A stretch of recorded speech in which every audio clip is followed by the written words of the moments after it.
শীতের মজাই হচ্ছে ধোয়া ওঠা গরম গরম চিতই পিঠার সঙ্গে ঝাল ঝাল গরুর মাংস আর সেই সাথে আরও বেশি ঝাল ঝাল ভর্তার আইটেম। হ্যালো এভরিওয়ান, আসসালামু আলাইকুম। কেমন আছেন সবাই? আশা করছি সবাই অনেক ভালো আছেন। আমি আলহামদুলিল্লাহ অনেক ভালো আছি। আর সকালবেলা অ্যাজ আই সেইড যে চিতই পিঠা, গরুর মাংস, ঝাল ঝাল ভর্তা, তো এই সব কিছু করার আয়োজনেই নেমে পড়লাম। হঠাৎ করেই মনে হলো যে আমার সাহেব, আমার হাজব্যান্ড বাসায় আছেন, তো ও যেহেতু বাসায় আছে ওকে একটা ট্রিট দেই। কারণ শীতের বেলা এইটাই খুব মজা লাগে খেতে, বিকেলবেলা বিশেষ করে নাস্তার আয়োজন তো করতেই হয়। তো আজকে এই পিঠা গরুর মাংসের আয়োজন চলছে, সেই সঙ্গে দুপুরবেলা আমরা গরুর মাংস দিয়েই ভাত খাবো। তো আমি যেটা করছি, হাতে মাখিয়ে গরুর মাংসটা বসিয়ে দিচ্ছি। আমার কাছে কেন জানি গরুর মাংস হাতে মাখিয়ে বসালে বা একবারে বসিয়ে দিলে সেটা যখন আস্তে আস্তে হতে থাকে সেটা বেশি মজা লাগে নাকি বরং কষিয়ে রান্না করতে। মুরগির মাংসটা যখন রান্না করি তখন কষিয়ে রান্না করি, তবে গরুর মাংসটা আমি চেষ্টা করি এভাবে করে একবারে মাখিয়ে ভালো মতো একদম সব কিছু মশলা একসাথে দিয়ে দিয়ে তারপর চুলার মধ্যে আস্তে আস্তে মাংসটা রান্না করতে। এতে করে মাংসের সঙ্গে সব কিছু একবারে কষতে থাকে এবং আস্তে আস্তে সব কিছুর টেস্ট মাংসের ভেতরে মনে হয় যে বেশ ভালো মতো যায়। গরুর মাংস অনেক সময় ধরে রান্না করলে এর স্বাদও বেড়ে যায়। যাই হোক, গরুর মাংস বা যে কোনো ধরনের মাংস রান্না করলে আমার বাচ্চারা চায় যে একটু পোলাও রান্না থাকুক।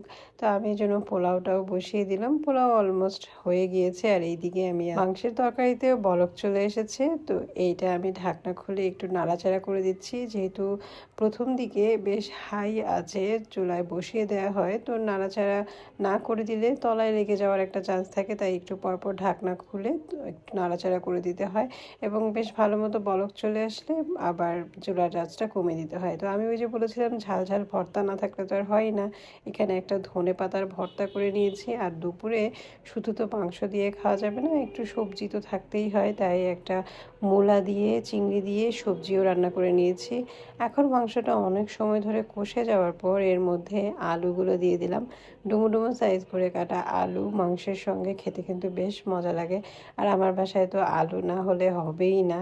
আমার হাজব্যান্ড, আমার বাচ্চারা সবাই আলু পছন্দ করে, যদিও আইরনি হচ্ছে আমার হাজব্যান্ডকে এখন ডাক্তার আলু খেতে নিষেধ করে দিয়েছে, সাথে অনেক সবজি খেতে বলেছে, আলু একদম টোটালি বাদ দিতে বলেছে। আর তো যাই হোক, এখন তারপরেও আলু দিচ্ছি, বাচ্চারা আলু পছন্দ করে। তো আমি অন্য চুলায় একটু গরম পানি বসিয়ে দিয়েছিলাম, কারণ এমনিতেই শীতের সময় পানি খুব ঠান্ডা থাকে, এত ঠান্ডা পানি তো মাংসের তরকারিতে দেওয়াটা ঠিক হবে না। তো যাই হোক, আমি এইদিকে আবার সারা রাত ধরে ভিজিয়ে রেখেছিলাম 2 কাপ ভাতের চাল। আমি একটা ইউটিউবে ভিডিও দেখেছিলাম যে ভাতের চাল দিয়েও সুন্দর মতো পিঠা বানানো যায়। তো আমি ভাবলাম তাহলে সেটাই করি, যদিও চালের গুঁড়ি আছে আমার বাসায়। তো ভেজানো চালটাকে ভালো মতো ধুয়ে নিয়ে আমি এখানে চলে আসলাম একটু ব্লেন্ডারে ব্লেন্ড করে নিতে। এটা হ্যান্ড ব্লেন্ডার দিয়েও ব্লেন্ড করা যায়, পাটাতেও বাটা যায়। তো আমি আমার মিক্সার জারে ব্লেন্ড করে নিচ্ছি। আর এখন এটার মধ্যে আমি একটু বেকিং পাউডার দিয়ে দিলাম, সাথে একটু লবণ দিয়ে দিলাম। আমি সেই রেসিপির ভিডিওটাতে দেখেছিলাম যে একটু বেকিং পাউডার দিলে পিঠাটা বেশ ভালো মতো নরম হয়, সফট হয়। তো আমি এখন এই সব কিছু পর একসাথে অনেকটা সময় ধরে একটু নাড়াচাড়া করে নিলাম। তো এরপর আমি লবণটা চেখে নিলাম যে লবণ ঠিকঠাক মতো হয়েছে কিনা। ঢাকা দিয়ে রেখে আসলাম যে এবার আরও কিছু সময় এটা ভিজতে থাকুক বা এটা মেরিনেট হতে থাকুক। আর এইদিকে আমার মাংসের তরকারিতেও বেশ ভালো মতোই বলক চলে আসছে, মাংস সেদ্ধ হয়ে গিয়েছে। তো আমি ভাবলাম যে এবার একটা সালাদ করে নিই। আমার হাজব্যান্ড সালাদ জাতীয় আইটেম খুবই পছন্দ করে। একটা সময় আমিও খুব পছন্দ করতাম, কিন্তু এখন কেন জানি আমার আস্ত খেতে ভালো লাগে সালাদের চাইতে। যাই হোক, আমি সালাদে কখনো কাঁচা পেঁয়াজ দিই না, কাঁচা পেঁয়াজ ছাড়াই শুধুমাত্র গাজর, টমেটো আর শসা দিয়ে কাঁচামরিচ আর লবণ দিয়ে সালাডটা মাখিয়ে নিলাম। এখন আমি খাবারটা টেবিলে পরিবেশন করে দিব। দুপুর হয়ে গিয়েছে, বাচ্চাদেরকে আমি খাইয়ে নিয়েছি, ওদেরকে গোসল করিয়ে দিয়েছি ওর বাবা।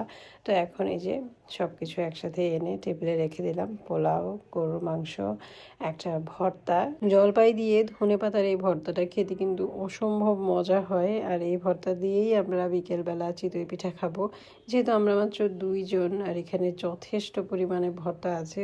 তো তাই এটাকে আর বিকেলবেলা রেখে না দিয়ে আগে থেকেই খাওয়া শুরু করেছি এবং এই ভর্তাটা এত মজা হয়েছিল, চমৎকার লাগে, কিন্তু একটু পোলাওয়ের সঙ্গে এই টাইপের ভর্তা খেতেও ভালো লাগে। যদিও মনে হতে পারে যে পোলাওয়ের সঙ্গে আবার ভর্তা কেমন লাগবে, কিন্তু ট্রাস্ট মি, খেয়ে দেখতে পারেন, ভর্তা দিয়ে পোলাও ভালোই লাগে খেতে। আমি তো প্রথমেই পোলাও দিয়ে ভর্তাটা একটু মাখিয়ে ঝাঁকিয়ে তারপরে খেয়ে নিচ্ছি। ধনেপাতার যে কি একটা দারুণ স্মেল আসে না। তো এরপরে দুপুরে খাওয়া দাওয়া শেষ করে আমরা একটু বের হয়েছিলাম। আমার নতুন গ্লাস বানাতে দিয়েছিলাম। আমার মেয়ের গ্লাস যখন বানাতে যাই তখনই আমার মনে হলো যে আমার যে চশমার ফ্রেমটা এটা একটু নষ্ট হয়ে যাচ্ছে, একটু নড়বড়ে হয়ে গিয়েছে, তাই দুইজন একসাথেই বানিয়ে নিয়েছিলাম। এই যে আমার মেয়ের ফ্রেম। তো চশমার দোকানে যাওয়ার আগে আমরা একটু খাওয়া দাওয়া করতেও চলে এসেছিলাম। মানে আসলে আমার চশমা তো দুটো হচ্ছে, আমার যে একটা ফ্রেম আমি কিনেছি আর একটা ফ্রেম আমি চেঞ্জ করতে দিয়ে আসছি। মানে আমার যে বর্তমানে যে ফ্রেমটা আছে সেই ফ্রেমটা ভালোই আছে, একটু নড়বড়ে হলেও। তো আমি ওটার গ্লাসটা একটু নতুন করে যে আমার যে পাওয়ার চেঞ্জ হয়েছে সেই পাওয়ারের সঙ্গে অ্যাডজাস্ট করার জন্য দিয়ে এসেছি। তো ওরা বললো যে 1 ঘন্টা সময় লাগবে। তো 1 ঘন্টা কী করা যায়, আমরা পার্কের দিকে চলে আসলাম, 7 নম্বর পার্কে। তো এখানে কিছুক্ষণ পার্কে হাঁটাহাঁটি করার পর বাচ্চারা বললো ওদের ক্ষুধা লেগেছে, ওরা খাবে। তো এখানে চলে আসছি আমরা পার্কের পাশে একটা দোকান থেকে কিছু হালকা পাতলা খাওয়ার জন্য।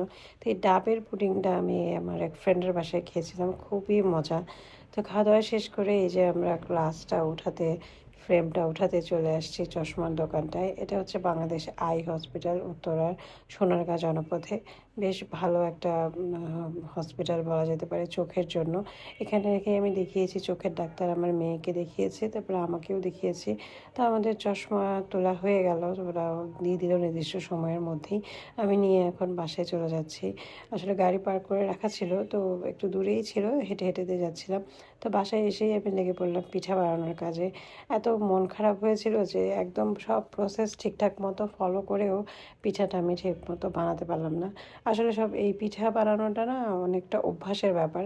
যারা সবসময় বানায় তারা বেশ ভালোই বানাতে পারে। কেন জানি হলো না পিঠাটা।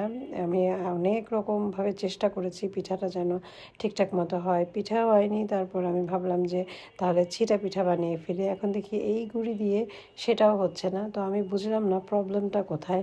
অনেক সময় তো ইউটিউব দেখে যাই রান্না করি, বেশ ভালোই হয়, কিন্তু এবারে পিঠা বানাতে গিয়ে ফেল করলাম।